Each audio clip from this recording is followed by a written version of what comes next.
What up, everybody? When in the game, even when doing everything right, you still got to be constantly looking over your shoulder and watching your back for cops, snitches, jackboys, snakes within your circle, amongst other things.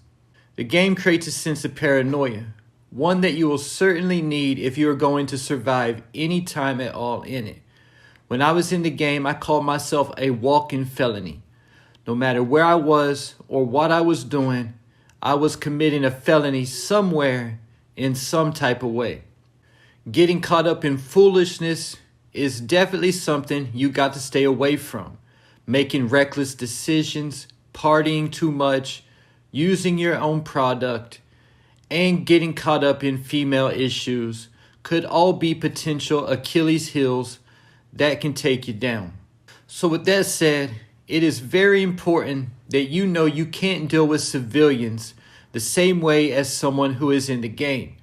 Game recognizes game and knows the codes of the streets and the rules of the streets. So when dealing with someone in the streets, I can be as violent as I want to be and do what I want to do. But when dealing with a civilian, you must use restraint and not let your temper get the best of you.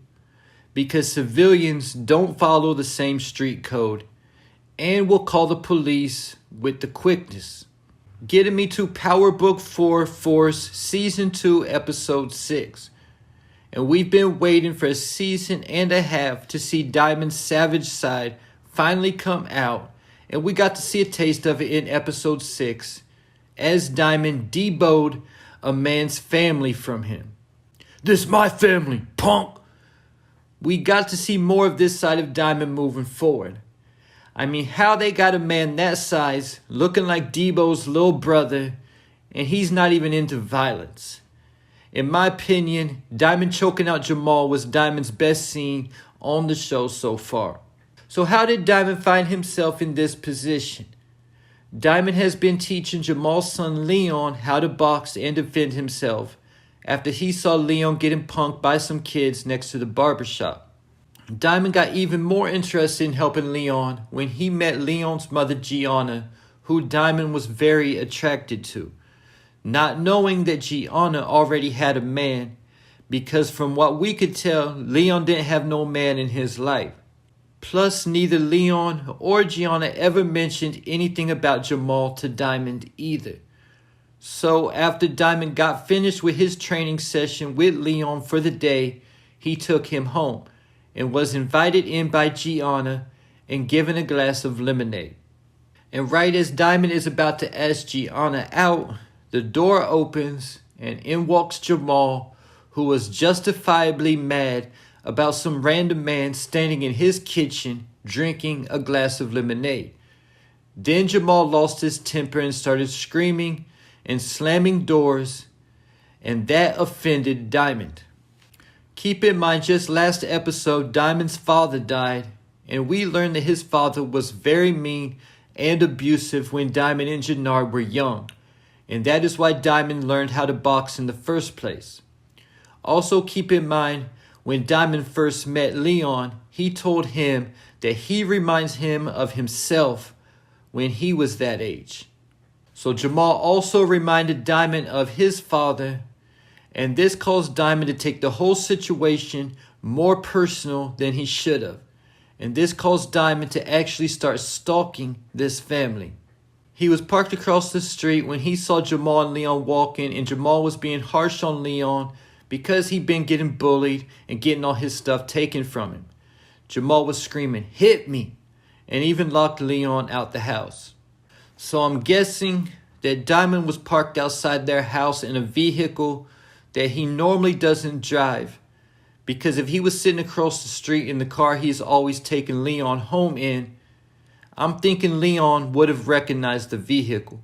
So all this led to Diamond getting his Debo on and choking Jamal out at his job and telling him to stay gone. Don't go around that woman or kid no more. He don't want Jamal going home to get his things or nothing. Just check into a hotel and go to Walmart and get some new clothes. Matter of fact, we'll pack your things for you, and I'll bring him here to you at your job next week, punk. Now keep in mind what I talked about at the beginning of this video. The difference between someone in the game and a civilian. As much as a lowlife as Jamal is, he is still a civilian. So I think this move will come back to haunt Diamond. I know about this type of situation from experience. One of my felonies came from dealing with a civilian the same way I would have dealt with someone who was living the life. And honestly, if I wanted to play my cards right when the cops came for me, it would have cost me everything. Remember, when you're in the game, you're a walking, talking 24/7 felony. So with that said, did Diamond just make the move that is going to get him locked back up? Because from what we saw from Jamal, he definitely seems like the revenge type. We have seen both Ghost and Tommy make this same mistake going after civilians. The big difference was that they canceled Christmas on the people they attacked, but Diamond left the man alive. When Ghost killed the drunk driver, Tasha knew it was reckless and went looking for Tommy to have him help get Ghost back under control. Then there's the fact that Gianna's going to be wondering what happened to Jamal. As bad as their relationship is, she will still be curious about why he never came home. And when she shows up at Jamal's job looking for him, will he tell her what happened? Now, I'm not sure how this will come into play, but also keep in mind when Diamond first met Gianna, he gave her his government name. She also told Jamal Diamond's government name when Jamal walked into the house and she introduced them. Also keep in mind that Diamond isn't even 100% a free man. He is currently on parole and also has a very strict parole officer. So he really doesn't have any room to be out here in the streets wilding out. But because the fact that both Tommy and Diamond are distracted right now, they both made bad decisions that could also end up causing major problems for CBI.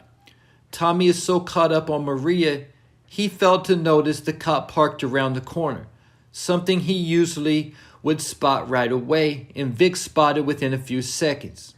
Diamond made the bad decision of letting his brother, who is on H, back into CBI, as well as Shanti, who plans on taking over from the inside. Not saying that Gianna's situation caused Diamond to make that decision, but at the same time, if he got time to be parked outside that family's house for hours stalking them, his head is clearly not in the game. And there you have it. Will Diamond's reckless move have consequences? Leave your thoughts, theories, and predictions in the comments.